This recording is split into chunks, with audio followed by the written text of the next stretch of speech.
This is KUGAN CASSIUS for IFL TV in association with MTK Global, one of IFL TV's favourites, regulars, Mr. Kalle Sauerland, the Don himself. How are you, mate? I'm very well, KUGAN. I'm very well. Our first virtual meeting of the year, you and me, just the way I like it, you know. It looks like you've just crawled out of bed in Barbados somewhere or something, but I'm locked down in London. So I can assure you I'm not in Barbados. I am in Essex. The sun has just started. You're certainly dressed for the occasion. I know. I'm saving on the heat. I'm saving on the heating bills. So, you know, I'm all cardiganed up today. By the way, thank you very much for making me the pin-up boy of IFL's review of 2020. I'm glad to see that we went viral with our midnight clip, you know. Absolutely. The comments, I've got to say, sorry, Coog, I've got to say, the comments are, you know, they inspire me to do more pieces with you. You know, it's I sit there, honestly, and it's not self-love because some of the comments are so off-key. I definitely hope my kids aren't reading them, but they're so funny, you know, and, you know, some of them, it was a mad evening, wasn't it? Because I flew in, we did it on my balcony looking over West London somewhere. It was a late night job. Got off a plane. We both definitely we didn't have any rum and cokes before. And it was such a genuine reaction because you caught me cold. That moment when you said to me about that fight about Mayweather, well, let's not talk about it too much again. We've been there, done that. But you did catch me totally cold. And it was such an honest reaction. So it was funny seeing the comments. I'm happy that 98% thought my reaction, despite being a little bit X-rated, was the right one. But it was a genuine reaction. I hadn't heard. I don't know why. I've been traveling out there. I had not heard about these rumors and whatever it was. So it was a genuine reaction, and it was one of our memorable moments, Coog. You know, so a nice reminder of 2020 for me. Absolutely. Kalle, I'm just going to say, your laptop, do you want to put it up by an inch? Just flip the screen an inch up. That's it. Yeah. So we can get the full Barnet in. Yeah. So, Kalle, I obviously messaged you a few times over Christmas. You kept this one very close to your chest, but it was a huge surprise that yourselves and Team Sauerland announced the signing of Chris Eubank Jr. So yes, talk to me about how this came along. Well, you know, I'm less active these days with Team Sauerland. I'm obviously a shareholder there, and it's but this was, you know, when they asked me my help on, was more than happy to oblige. I have a great relationship with Senior and the whole team, you know, John Wishoes and obviously Junior. And I think, you know, it's one of those ones, and Team Sauerland over the years has thrown up these things in the UK. You know, if you go past, you know, when we signed up with David Hay, you know, we had a fantastic run co-promoting David Hay for many years. Some great events. Obviously, George Groves, I think what was it, a week before the Wembley fight. Okay, that was a tougher challenge because we expected him to beat Froch that night. He didn't, but that happens in boxing. But we stuck together as a team and went on to become world champions. And, you know, we've had other success stories as well. I look at Del Boy. I think we did great stuff with Del. You know, put some great fights on with Derek as well. And I think it's, you know, also with Pricey, you know, it didn't work out that way sporting wise, but it was also a fun cooperation. We're still very good friends today, and we've had that success in the UK, and I think that, you know, Eubank is for me one of the best marketable UK boxing assets out there. Without a shadow of a doubt. You look at his following. Yes, he's Marmite. You don't all love him. You don't all weigh him. It's in between. But you need to go out there and fight now. It's about turning the engine on. And everyone looks at him and sees this, you know, guy who loves, you know, being in great places. And I mean, I saw he had New Year's Eve with Dan Bilzerian. I mean, that's one we should have put in the contract, because I'd fancy that. But it's also about the fact that he lives for the sport. He really does. You know, I know he has this side part, which, you know, is George at the press conference, I remember, famously called him Insta famous and all this here. But that's something that he seems to like doing as a hobby. But his life is boxing. You know, I saw it in the WBSS. We've all seen, you know, his approach to training is second to none. You know, it really is. And I think, you know, he's had a tough year in Corona times. I think that PBC did a great job before with him, obviously with the De Gale fight. You know, smashed up De Gale, went on, fought Korobov, was unlucky in the way the fight ended, but he won. And you know, last year was a very tough year for everyone in boxing. So it's a new year. It's a very much a new start in terms of the focus is the UK. You know, like I said, he's one of the top 5 names in UK boxing. If you walk down the road and ask 5 names, Eubank Jr. is on that list. And if you look at the big events that have taken place in recent times, also in the UK, you know, he's fought James De Gale, he's fought George Groves, Billy Joe Saunders. These are all been massive, massive fights, you know. And the best part is the last one he also won. You know, I mean, the Billy Joe fight was an absolute classic. Yeah, but I do think that 160 is also his weight. So very, very exciting times. There's you know, we can go on to opponents in a minute, potential opponents, but there's a list which is, you know, you have trouble to count it on 2 hands on what sort of a list you could come up with great fights for him. What is the situation with, or is there a situation with him and Al Heyman? Do you know anything? Can you make any comment on that with Chris and Al? No, I think they had a very good relationship, and I think that, you know, the fact that he's wanting to move on to Europe, I think it's you know, their contractual stuff has been sorted. I've been told, and I think they got on very well, and I think, like I said, I think he did a very good job for him in that time. You know. And, you know, he's wanted to come back to the UK. I think, you know, PBC is obviously huge in the States, and you know, now we're looking at doing some stuff over here. So I can't really comment on their relationship as such, but, you know, we have a good relationship with PBC as well. And you know, maybe there's fights to do down the road as well. You know, so I can just comment now on what we're trying to do moving forward as of this Sunday we've announced. So now that's all nice announcing, but now it's about actually going out there and making the fight. So we're very active already on that path. When I spoke to Chris back in November, he said that the plan was for him at that point was to get out and have in Chris's words, a big fight in December. Do you know why that didn't materialise? I wouldn't know, KUGAN. You'd have to ask him. That's let's say that's a previous chapter, but you have to look at the changing dynamics over in the States on, you know, where it was possible, when it was possible. There's so many different things and so many, you know, I don't think there's any reflection on any bad part in his previous relationship. I just think last year was a very, very, very challenging year for everyone.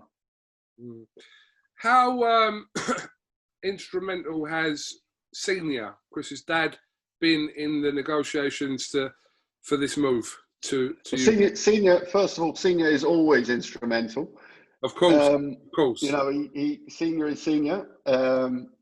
You know, I grew up watching Senior on those famous big Saturday fight nights, and, you know, so many great ones, but they definitely influenced me in a big way, not only in boxing, but also watching those big promotions, those ring entrances, you know, fantastic, you know, actually at the weekend, bored in lockdown, I've watched a few of the old senior ones. You know, maybe we need to bring back that simply the best walking. Joking aside, they're two very different characters. But if you had a father like Chris Eubank Senior, himself as a boxing icon, you know, boxing legend, you know, it's someone who's always going to figure around your life. So yeah, absolutely. I mean, Senior was instrumental in the deal. Opponents such as Charlo, which was being talked about for a while for Chris. I mean, that was kind of the main one. I know there's a few others, but Charlo was the fight that was being talked about, and obviously Charlo being a PBC fighter as well. Where does that fight stand at the moment? No discussions our end on that at all. We haven't had any approaches either. You know, I think it's a great fight, but I think the fights that, you know, the top of our list is Golovkin. You know, absolutely the fight to make at 160 if you want to rule that division. You can talk about age or whatever, but he certainly didn't look old in December, and let's face it, he's the man to beat at the middleweights for the last 10 years. So that's the scalp everyone wants, you know, and Triple G is a legend. And I think that's a fight that could take place in the UK or the US. You know, it's a massive, massive fight. But there's others, you know, there's others. It's like I said before, there's so many, and let's talk through a few of them. I'll throw a few at you and see what you think. I mean, look at a great one to make in the UK is Liam Williams. You know, I know he has a world title challenge now, but that's down the road. We don't know the WBA situation with Murata. Will there be, you know, will a unification be called? Chris is currently interim champ. You know, so Murata, another great fight, cracking fight, you know, either in Japan or in the UK. Big fights. But I also think there's, you know, there's cheeky little ones to make. When I say little ones, I mean little big ones. You know, if you think UK, Kell Brook, you know, throw that at you. What do you think about that? You know, that's a blockbuster. At what weight? Middleweight. I mean, it's, you know, it's been, you know, it's not that Kell is easily making weight. Everyone knows that, and it would, you know, and Kell's been in with Golovkin before and looked good, you know, so it's a cracking fight to make. These are off the cuff a bit, yeah. You know, Liam Smith, another interesting fight as well. There's very, very good fights to make in the UK. I haven't touched on Billy, because at the moment Billy looks like he's going to fight Canelo, and he deserves that Canelo fight. So that's still a big fight, though, isn't it? The rematch between Eubank and... Of course it is. And, you know, we can all say it shouldn't happen, but dollars make sense, and that fight makes dollars. That's a fact. I don't believe, when we're back to full stadiums, there's not a stadium, not arena, stadium in this country that would not take Billy Joe versus Eubank. That is a huge fight. Just forget the fact that the first fight was a classic sporting wise. I mean, it was a tale of two stories almost, the fight. It was an amazing battle between the two of them. But also the inevitable build-up, which is all part of professional boxing. The hype around that fight would be phenomenal. But right now, they're on very different paths. Billy looks like he's landing the fight in boxing. So that's great. And I think, you know, we've got to get Junior active, and that's what we'll focus on. But I'm saying there's so many, whether, you know, look at all the names I just mentioned, there's not a single one of those fights that's not big. You know, they're all big fights. You know, might be that when we talk in the next days that we say we take a tune up first is one option, but I think, you know, Junior and I know Senior will push as well. That they want the big fights. You know, that's for sure. How many times would you ideally want to see Chris fight in 2021? Depending if you go the tune-up route or not. I think two big fights for sure. And if you throw in a tune-up 3 times, you know. But you know, he's he's a sort of fighter when you promote him, you've also got to pull the reins in a bit. You know, they love activity. They haven't had activity. You know, they were hit hard by the pandemic in terms of their career. They lost last year and lost the year in terms of time. So now it's time to vamp up the engines and make up for that. I mean, we are still obviously in the middle of a pandemic. So, but it's now at a point when you can manage a little bit more the situation. It's not the unknowns that we had a year ago or 11 months ago. Could you disclose how many fight deal this is, or over how many years? It's a, you know, Miku, disclosure on a need to know basis and has severe penalties. But no, it's a long-term deal. It's a long-term deal, and it's a deal which allows us also to benefit of working long-term with a partner, you know, and I think that will be very important also in Chris in terms of having stability in a team, you know. And you know, boxing, things go up and down. I mentioned, you know, the George Groves example, you know, but we stuck together and we got our goal in the end. You know, it was a long battle with lots of ups and downs, lots of tears and bumps along the way, but in the end it was happy days, you know. And that's just an example that's similar, but there's been so many of those stories that I've had in my 20-25 years in boxing. I was a promoter at least, you know, the thing is, there's lots of good talent, but this is talent that excites for many reasons. You know, he's got an edge to him which you can't buy. You know, you can't fake. He is the way he is, and that you don't want to touch. That's authentic. You don't want to mess with that. That's his own persona. And it's, by the way, Senior had very much his own persona as well. They're not actually that similar, but they're very similar in the fact they had these two personas. You know, I remember one probably the most striking image of remembering Chris and how cool the kid is was we're in Stuttgart in Germany, standing there in the ring, and there have been all sorts in the arena before, all sorts of problems there was a lot of Turkish gangs there. He was fighting Yildirim, who's now also the mandatory to Canelo, by the way, just when we talk about levels here. And when I say it's a Galatasaray style welcome to hell atmosphere. There was actually banners welcome to hell in English. And music's gone. It's not the most spectacular walking, but I just remember him there, draped with his Union Jack over the shoulders. Not much bravado about it, just standing there. And it was like the sea parted, because all these hot-headed Turks going crazy, and they were almost shocked by the way he was just standing there and so coolly walked into this ring. It was that ice cold. I thought, I don't know, the man is clearly not under the influence, but he's got some serious swagger to walk through that crowd like that.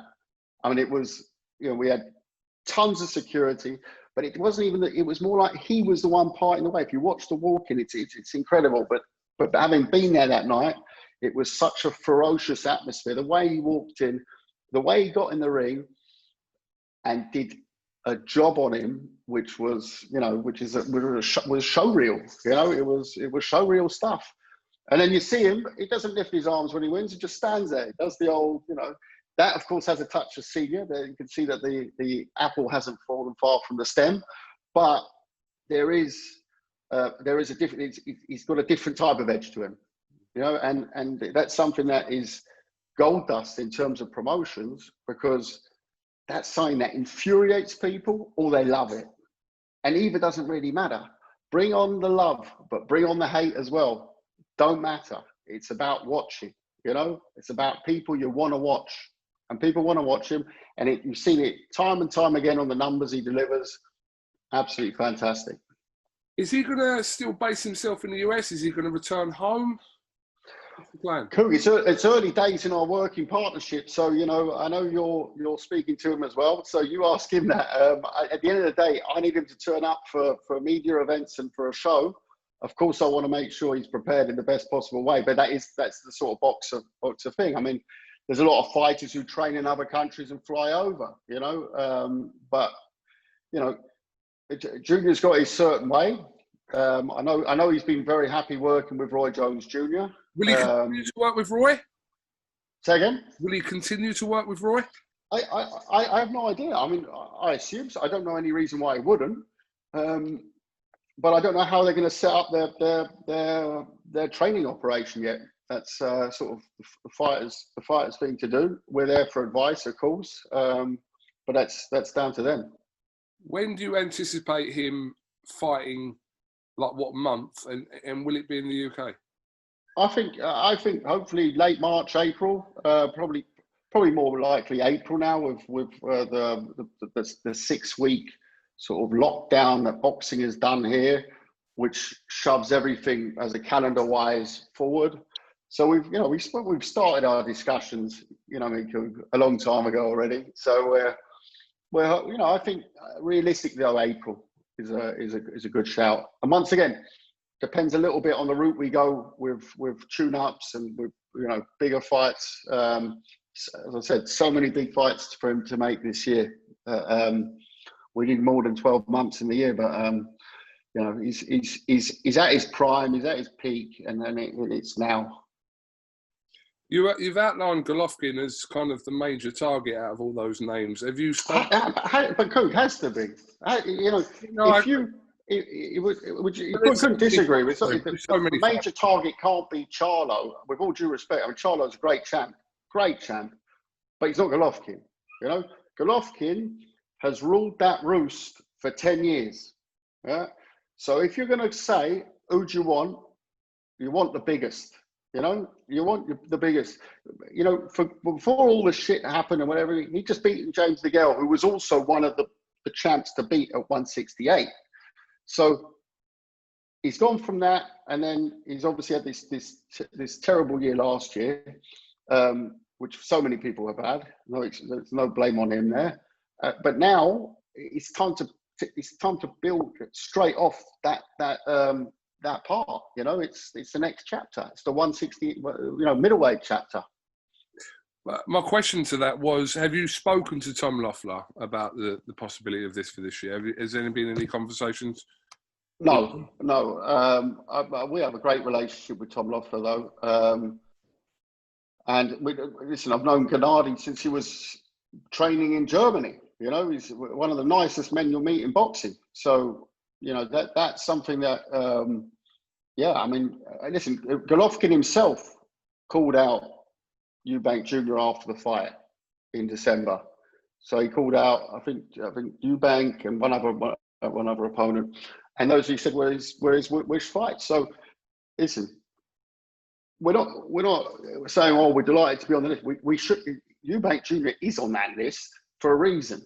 Yeah, he brings a position with him that he's established over several years, but also, let's not, this is the boxing business. He brings that razzmatazz with him. He brings that interest with him, So you struggle to find me more than, like I said, top 5 UK asset. You show me someone that you could show me a list that makes him not be on that top 5 in terms of interest. Impossible. We all know it. Okay. Well, look, I do at some point in another interview, maybe later on in the month, talk to you about the World Super Series. Absolutely. Let's take that later in the month. That's very, very, very active there. But it is early doors in the year, so later in the month we will have a catch-up, Coog. But what I will ask you about is any movement on Hrgović and Michael Hunter, which was talked about a lot before the Yeah, I think that I don't know. I mean, Hunter then started announcing fights. So I think that one was the train's left the station. We made it very clear that Bacoli's the fight. Bacoli's the fight that Philip wants now. So the offers went out to Hunter, and I'm sure he also was very inactive. So maybe he wants to take a couple of fights before he fight Philip. He'd be advised to do that, but. Now that train left the station. It's now Bacoli. That's the name that is on the table. As long as they say yes, I think we have that fight on in the next couple of months. It's a great fight. We look forward. Great fight, absolutely cracking fight. In terms of punching ability, more exciting than the Hunter fight. So it's a great fight. It's great heavyweight fight for the first couple of months of this year. So that's brilliant news. Okay. Well, Mr. Sauerland, thank you very much for your time. Yes, we're hopefully catching up with Mr. Eubank Jr. a little bit later on. Is there anything you'd like to add before we finish, my friend? Just like to say that when you talk about Eubank for this year, mark my words, in the middleweights, this is the year of the Eubank. All right. We'll look forward to it. Coog. I'm still baffled by the outfit in mid-January in Essex. I'm telling you, I need one of those MTK vests. Very, very, very, very trendy. Kalle, that's all I can say. I'm warm here because the heating bill was paid this month, so I am warm. I'm still putting the coins in the meter. I'm putting the coins. I don't know how many I've got to put in.